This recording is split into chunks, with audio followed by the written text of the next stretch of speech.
दोनों। भाषा की लघुत्तम इकाई क्या होती है? भाषा की मतलब सबसे छोटी इकाई क्या होती है? तो भाषा की सबसे छोटी इकाई बताओ क्या है?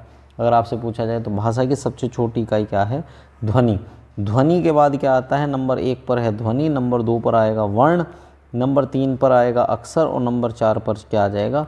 वाक्य। तो भाषा की इस हिसाब से जो क्वेश्चन दे रखा है, इस क्वेश्चन के हिसाब से भाषा की सबसे छोटी इकाई क्या है? ध्वनि है। ठीक है, भाषा की सबसे छोटी इकाई क्या है? ध्वनि। क्लियर हो गया? भाषा की सबसे छोटी इकाई क्या है? ध्वनि।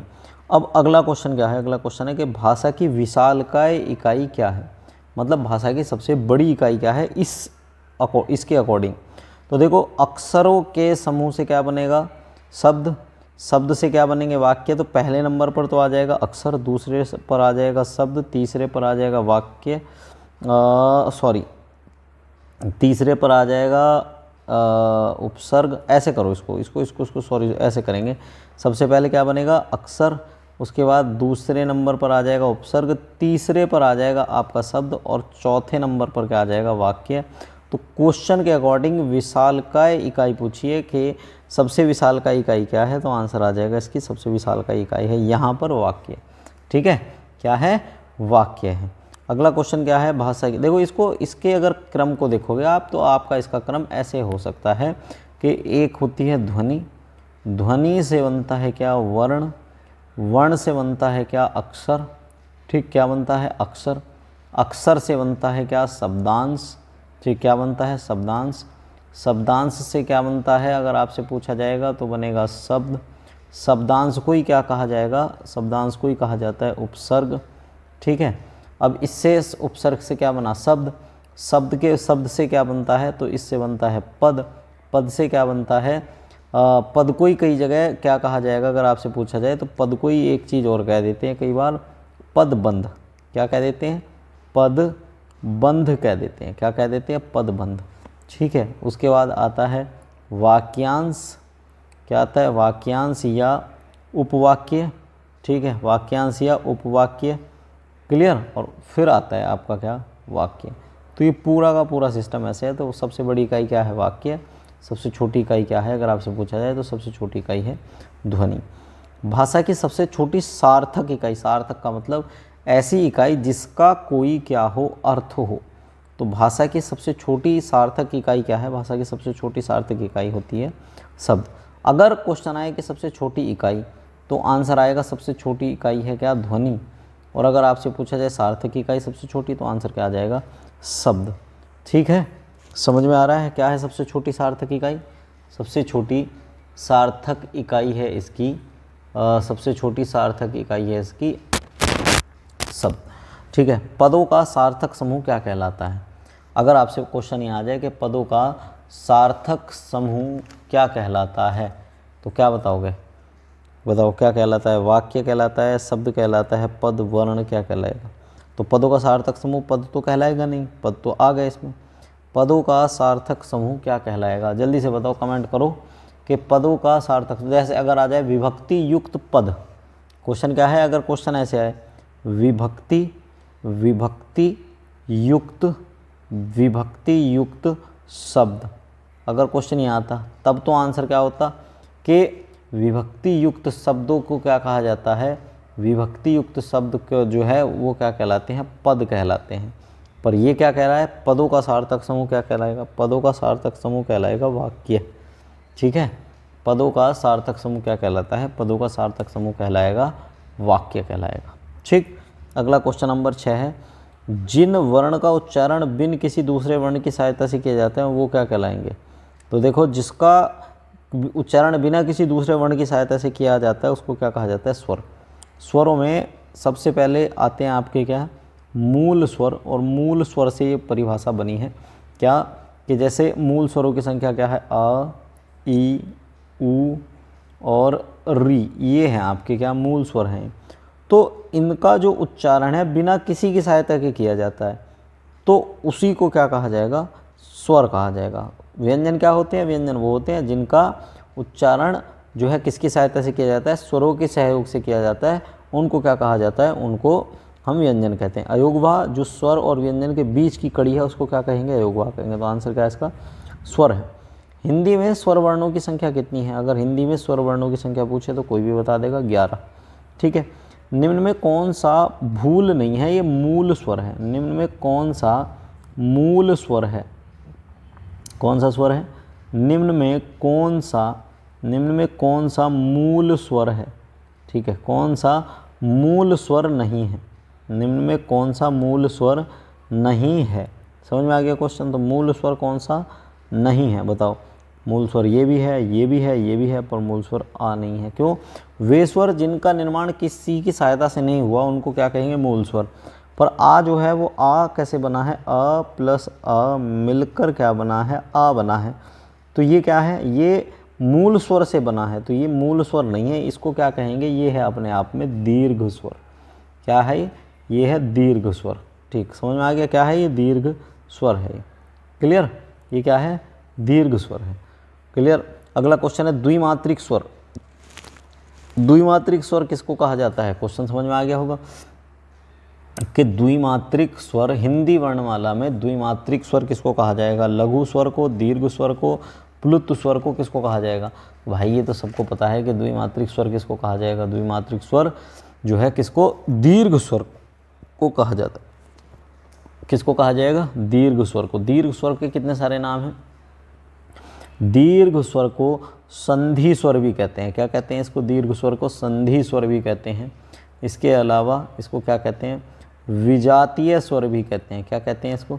विजातीय स्वर भी कहते हैं। इन्हीं को संयुक्त स्वर भी कहा जाता है। क्या कहा जाता है? इन्हीं को संयुक्त स्वर भी कहा जाता है। इन्हीं को और क्या कहा जाता है? इन्हीं को सजातीय स्वर भी कहा जाता है। क्या? इन्हीं को सजातीय स्वर भी कहा जाता है। क्लियर है? सजातीय स्वर भी कहा जाएगा। तो यहाँ तक इतने सारे नाम दे दिए मैंने। तो दीर्घ स्वर को क्या कहा जाएगा? द्विमात्रिक स्वर कहा जाता है। क्या कहा जाता है? दीर्घ स्वर को द्विमात्रिक स्वर कहा जाता है। समझ में आ गया क्या कहा जा रहा है? इसको द्विमात्रिक स्वर कहा जा रहा है। किसको? द्विमात्रिक स्वर कहा जा रहा है, दीर्घ स्वर को। पवित्र स्वर किसको कहा जाता है? एक्चुअल में लघु प्लुत स्वर जो है, प्लुत स्वर को जो ये जो है ना, ओम जो बनता है, ओम, ठीक है, ओम को क्या कहा जाता है? इसको प्लुत स्वर कहा जाता है। पवित्र इसके लिए क्योंकि इसका यूज जो है वो किसके लिए? पूजा पाठ के लिए किया जाता है। तो पूजा पाठ के लिए किया जाता है, तो इस वजह से इसको क्या कहा जाता है? पवित्र स्वर। ठीक है। जीव की आकृति के आधार पर स्वर के भेद नहीं है। देखो, जीव की आकृति के आधार पर कौन सा जो है स्वर का भेद नहीं है। जीव की आकृति के आधार पर स्वर के 3 भेद होते हैं। कितने भेद होते हैं? अगर जीव की आकृति के आधार पर पूछे तो कितने भेद हैं? 3 भेद होते हैं। कितने भेद होते हैं? 3 भेद होते हैं। नंबर 1 अग्रस्वर, नंबर 2 मध्य स्वर, नंबर 3 पश्च स्वर, पर चौथा स्वर नहीं होता। तो ये आंसर है इसका ये। ठीक है, आंसर क्या है? ये वृत्ताकार स्वर इसका आंसर लग जाएगा। क्यों? जीव की आकृति के आधार पर स्वर के भेद कितने हैं? 3, अग्र, पश्च और मध्य। अग्र स्वरों की संख्या पूछे तो अग्र स्वर कितने हैं? ई, ए, ऐ। ठीक है, अग्र स्वर कौन कौन से? ई, ए और ऐ, ये क्या हैं? अग्र स्वर हैं। और पश्च स्वर की अगर बात करेंगे तो पश्च स्वर कौन से हैं आपके? तो मध्य स्वर आपका जो है वो केवल एक है, आ। ठीक, अब बाकी जो बचे हुए हैं वो क्या हैं? वो आपके पश्च स्वर हैं। तो बचे हुए कौन से हैं? जैसे आपका बच गया आ, बच गया ऊ, बच गया ऊ, बच गया, इसके अलावा ओ बच गया, या आपका औ बच गया, या आपका री बच गया। तो ये सब क्या है? ये आपके पश्च स्वर है। ठीक, क्लियर हो गया। मुखाकृति के आधार पर स्वर के भेद कितने होते हैं? ठीक, आपको अगला वाला क्वेश्चन समझ में आ गया होगा कि मुखाकृति के आधार पर स्वर के भेद कितने होते हैं। तो मुखाकृति के आधार पर स्वर के भेद होते हैं 4। कितने होते हैं? 4। कौन कौन से होते हैं? नंबर 1 अगर आपसे पूछा जाए तो एक होता है कौन सा? संवृत स्वर। ठीक है, कौन सा? संवृत स्वर। नंबर 2 पर होता है आपका कौन सा? नंबर 2 पर होता है आपका विवृत स्वर।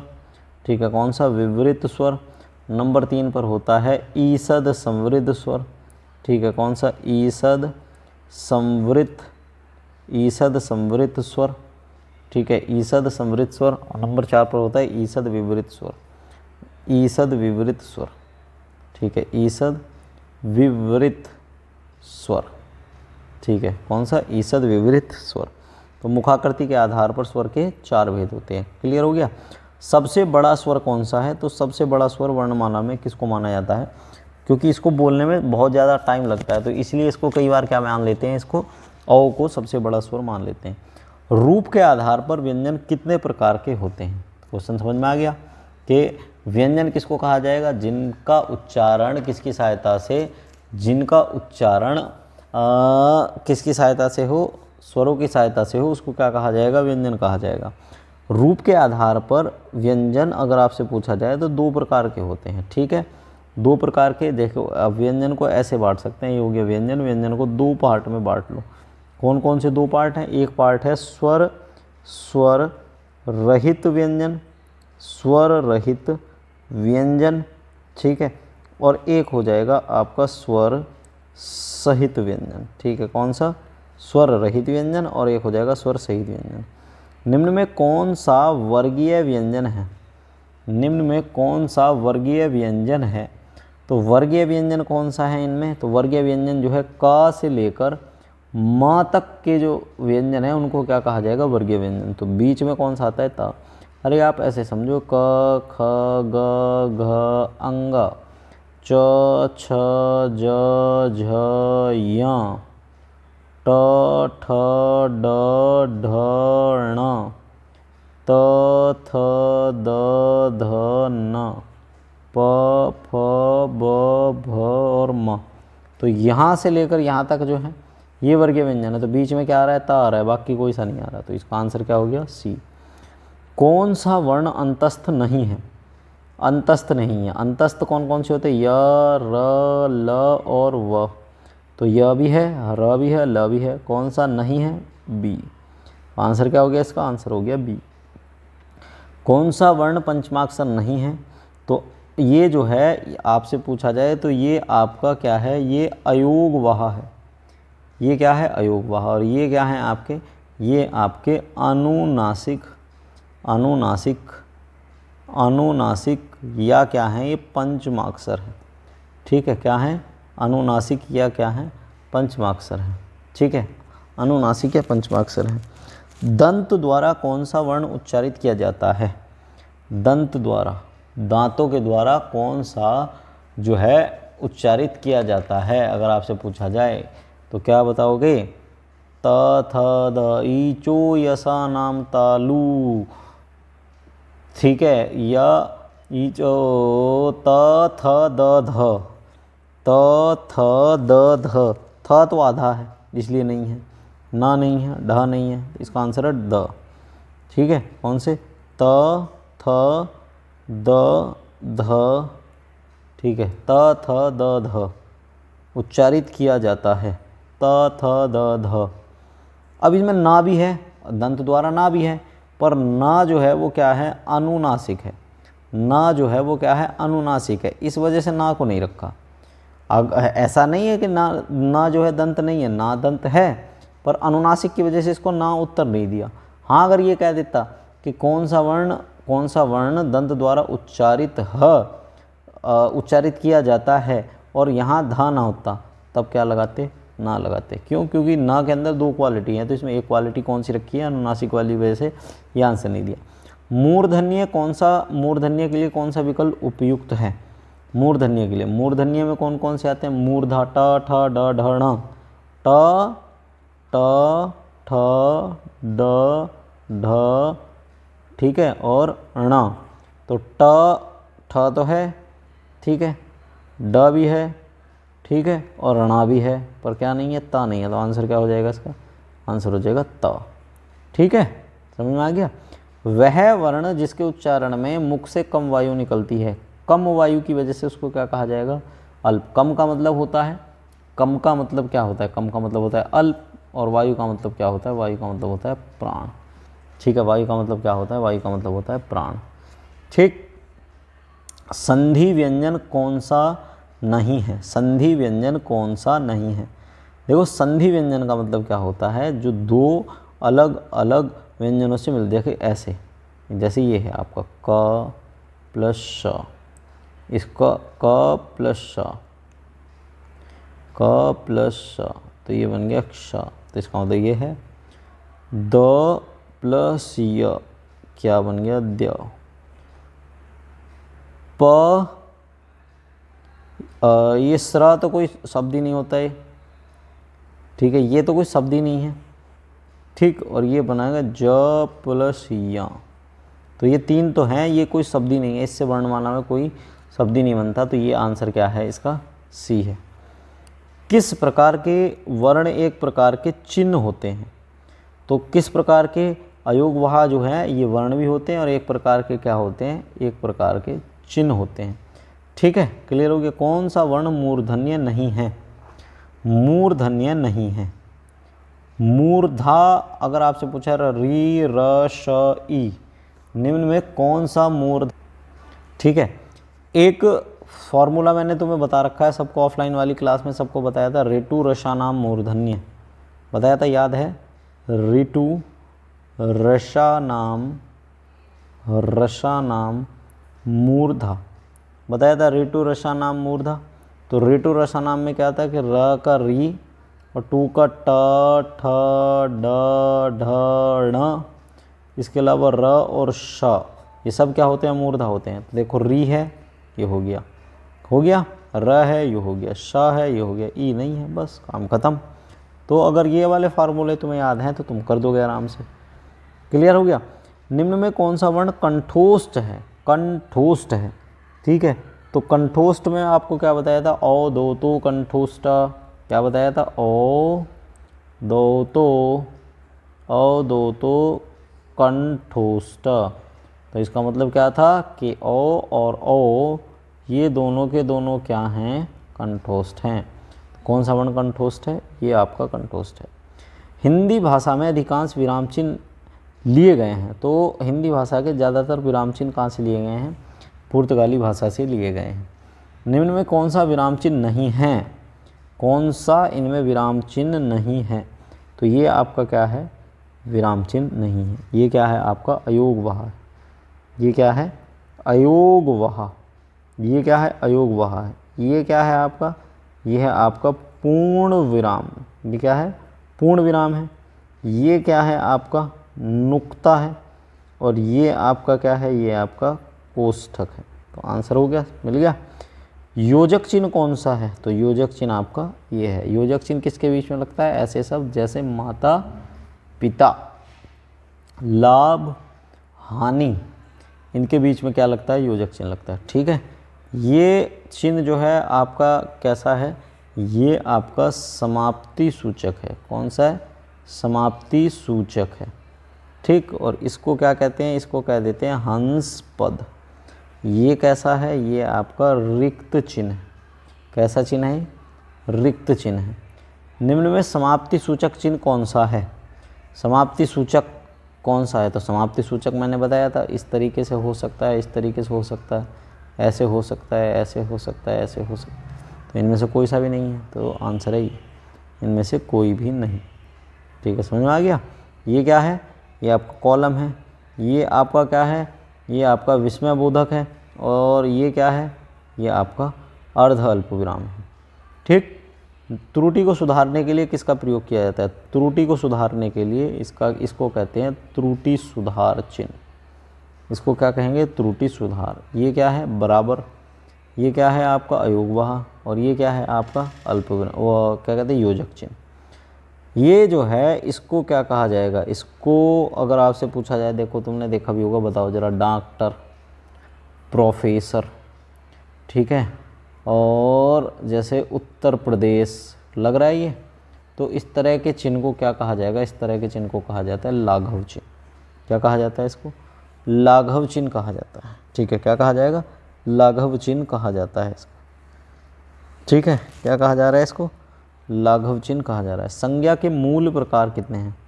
संज्ञा अगर मूल प्रकार, देखो संज्ञा के प्रकार पूछे, अगर क्वेश्चन है प्रकार तो आंसर करोगे 5, अगर पूछ रहा है मूल प्रकार तो करने हैं 3। संज्ञा के मूल प्रकार कितने हैं? 3। वे शब्द जिनका कोई इतिहास नहीं मिलता परंतु बोली में प्रयोग किए जाते हैं, उनको क्या कहा जाएगा? देशज शब्द। जैसे आपका, तुम जानवरों को चलाने के लिए क्या कहते हैं? ढियो। जैसे आहा, आहा, ये वाले शब्द हैं। जैसे एक शब्द है पगड़ी, जैसे शब्द है लुंगी। तो ये शब्द कैसे हैं? ये देशज शब्द हैं, इनका कोई खास इतिहास नहीं मिलता इनको क्या कहा जाएगा, ये देशज शब्द है। ठीक, देशज शब्द। व्युत्पत्ति के आधार पर शब्द कितने प्रकार के होते हैं, समझ में आ गया क्वेश्चन, बढ़िया। ठीक, अगर आपसे पूछा जाए व्युत्पत्ति, तो व्युत्पत्ति या उद्गम, ठीक है, व्युत्पत्ति, उद्गम या उद्भव, ठीक है, व्युत्पत्ति, उद्गम, उद्भव, ठीक, इनके आधार पर शब्दों के प्रकार होते हैं कितने, 5। कौन कौन से, तत्सम, तत्सम, तद्भव, ठीक है, तद्भव, देशज, देशज, एक आता है विदेशज, ठीक है, कौन सा, विदेशज, और एक आता है आपका क्या, संकर। तो कितने हो गए, 1 2 3 4 और 5, कितने हो गए, 5 हो गए। ठीक है, क्लियर है। अगला है मेरठ क्या है। मेरठ किसके हिसाब से, भाषा के हिसाब से। तो मेरठ भाषा के हिसाब से क्या है, एक प्रकार की संज्ञा है। यमुना में कौन सी संज्ञा है, यमुना किसी का नाम है, तो इसका मतलब क्या हो गया, व्यक्तिवाचक संज्ञा हो गया। ठीक है, यमुना क्या हो गया, व्यक्तिवाचक संज्ञा। शेर में कौन सी संज्ञा है, शेर में अगर पूछा जाए तो अगर एग्जाम्पल के रूप में देखो, पशुओं में शेर सबसे बलशाली होता है, तब इसमें क्या कहेंगे, तब तो इसमें होगी व्यक्तिवाचक संज्ञा, क्योंकि तुलना किससे करवा रहे हैं, पशुओं से। इस कंडीशन में इसकी संज्ञा क्या होगी, व्यक्तिवाचक। और अगर क्वेश्चन ऐसे है कि शेर में कौन सी संज्ञा है, तब क्या कहेंगे, इसमें शेर एक प्रकार की क्या है, जाति है। तो शेर, तो कंडीशन के ऊपर डिपेंड करेगा क्वेश्चन कैसा पूछा है वो, तो रटना नहीं है, दोनों को मैंने बता दिया किस तरीके से बन सकता है क्वेश्चन, तो इसको भी ध्यान रखेंगे। काजू किस भाषा का शब्द है, तो पुर्तगाली भाषा का शब्द क्या है, काजू है। कूपन आपका फ्रेंच भाषा का शब्द है। कूपन किस भाषा का शब्द है, कूपन आपका फ्रेंच भाषा का शब्द है। कौन सा शब्द तत्सम नहीं है, देखो जिस शब्द के अंत में ऋण आता है तो वो तो तत्सम होता है, ठीक है, जिसके ऊपर रैफ लगा होता है वो भी तत्सम होता है। इसमें क्या है, उप उपसर्ग है, तो ये भी है, तो इसमें दर्द जो है वो क्या है, तत्सम शब्द नहीं है, ये क्या ऐसा है, ये है आपका तद्भव शब्द। कैसा शब्द है, तद्भव शब्द। तत्सम शब्द कौन सा है, तत्सम शब्द बताओ कौन सा है इसमें, तत्सम। सड़क, आँख, दिन, निर्धन, बहुत अच्छे क्वेश्चन है। तत्सम शब्द कौन सा है, ये तो मैं बता नहीं रहा क्योंकि मैंने सारी ट्रिक बता रखी है तुम्हें, तुम मुझे कमेंट में बताओगे कि तत्सम शब्द कौन सा है इसमें। रचना या बनावट के आधार पर शब्द का प्रकार नहीं है। देखो रचना या बनावट के आधार पर शब्द 3 प्रकार के होते हैं। कितने प्रकार के, 3 प्रकार के। एक होता है रूढ़, एक होता है योग रूढ़ और एक होता है यौगिक रूढ़। रचना या बनावट के आधार पर शब्द का प्रकार नहीं है संकर। संकर जो होते हैं वो उत्पत्ति या व्युत्पत्ति के आधार पर होते हैं। किसके आधार पर, उत्पत्ति या व्युत्पत्ति के। मेरी लिखावट अच्छी नहीं है, मेरी लिखावट अच्छी नहीं है, तो लिखावट जो है वो क्या है, एक प्रकार की पदार्थवाचक संज्ञा, समूहवाचक, जातिवाचक, व्यक्तिवाचक। तो मेरी लिखावट अच्छी नहीं है, अगर ये वाला क्वेश्चन आ रहा है तो इसमें, ठीक है, तो इसमें ध्यान रखना, ना तो व्यक्तिवाचक, ना जाति, ना समूह, ना पदार्थ। इसमें जो है, इसमें अगर आपसे पूछा तो इसमें लिखावट जो है वो कैसी संज्ञा है, भाववाचक संज्ञा। कैसी संज्ञा है, भाववाचक संज्ञा है। क्लियर है, कैसी संज्ञा है, भाववाचक संज्ञा है। क्लियर। नए क्वेश्चन पे आए तो लिखो 45वां, प्रयोग के आधार पर शब्द के भेद कितने होते हैं। ये बढ़िया क्वेश्चन है। प्रयोग के आधार पर शब्द के भेद कितने हैं, बताओ जल्दी से, कौन बताएगा। ठीक है, प्रयोग या अर्थ के आधार पर शब्द के भेद अगर पूछे तो प्रयोग या अर्थ के आधार पर शब्द के भेद होते हैं 4। कौन कौन से होते हैं, नंबर 1 तो होता है विलोम, ठीक, नंबर 1 होता है विलोम, ठीक, नंबर 1 क्या होता है, विलोम। नंबर 2 अगर आपसे पूछा जाए नंबर 2 क्या है, तो नंबर 2 होता है पर्यायवाची, ठीक है, कौन सा, पर्यायवाची। नंबर 3 होता है अनेकार्थी, ठीक है, कौन सा होता है, अनेकार्थी, ठीक, अनेकार्थी। और नंबर 4 की अगर बात करेंगे तो कहते हैं एकार्थी। नंबर 4 क्या है, एकार्थी। तो ये 45 क्वेश्चन थे टेस्ट में। देखते हैं अपने अपने नंबर बताना जरा किसके कितने आए हैं, ठीक है, उसके हिसाब से बताता हूँ मैं फिर स्थिति क्या है तुम्हारी। ठीक है, ओके बाय।